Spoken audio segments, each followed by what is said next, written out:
Bonjour à toutes et à tous, je suis ravie de vous retrouver pour À la Une. Tout de suite, les titres de ce lundi 1er juillet, largement dominés par les résultats du premier tour des législatives en France.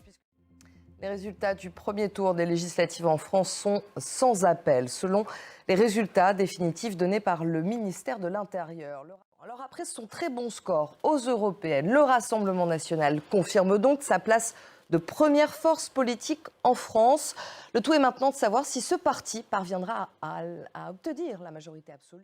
On en saura plus, bien sûr, à ce moment-là. Mais d'abord, nous allons revenir sur cette soirée électorale avec Elliott Samuel, l'occasion pour certains de donner des consignes de vote pour le second tour. Ludovic Defoucauld, bonjour. Bonjour. Merci beaucoup Ludovic, on va vous retrouver tout au long de la matinée. Vous allez pouvoir nous éclairer sur différents points, donc je vous dis à tout à l'heure. Merci. Et comment ont réagi les militants à l'annonce de ces résultats? Vous allez le voir au Rassemblement national, ils n'ont pas caché leur joie. Rien de tout ça pour le nouveau Front populaire, même si la coalition de gauche est arrivée en deuxième position. Les militants savent que le chemin va encore être long et que cette semaine d'entre-deux tours s'annonce intense. Alexandre Guin. Des milliers de personnes se sont réunies à Paris, place de la République, pour manifester leur opposition au Rassemblement national et à l'extrême droite. Les leaders des partis du nouveau Front populaire se sont également exprimés. Julie Dungeloff était sur place, elle nous en dit plus. Et comment expliquer cette ascension du Rassemblement national depuis plusieurs années? Marine Le Pen, notamment, œuvre à dédiaboliser son parti et la stratégie est en train de payer. Johanna Citruc.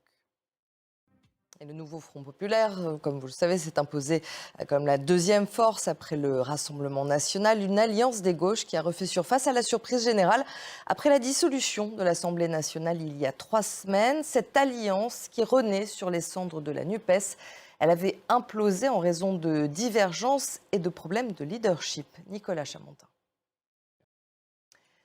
On fait un point maintenant sur cette actualité qui domine ce lundi 1er juillet. C'est bien sûr le résultat de ce premier tour des élections législatives en France. Et je vous le disais, une actualité politique française extrêmement dense. Alors une victoire des Bleus ferait du bien ce soir aux Français. Les Bleus jouent à 18h française contre la Belgique. Ils vont tenter de se qualifier pour les quarts de finale de l'Euro 2024.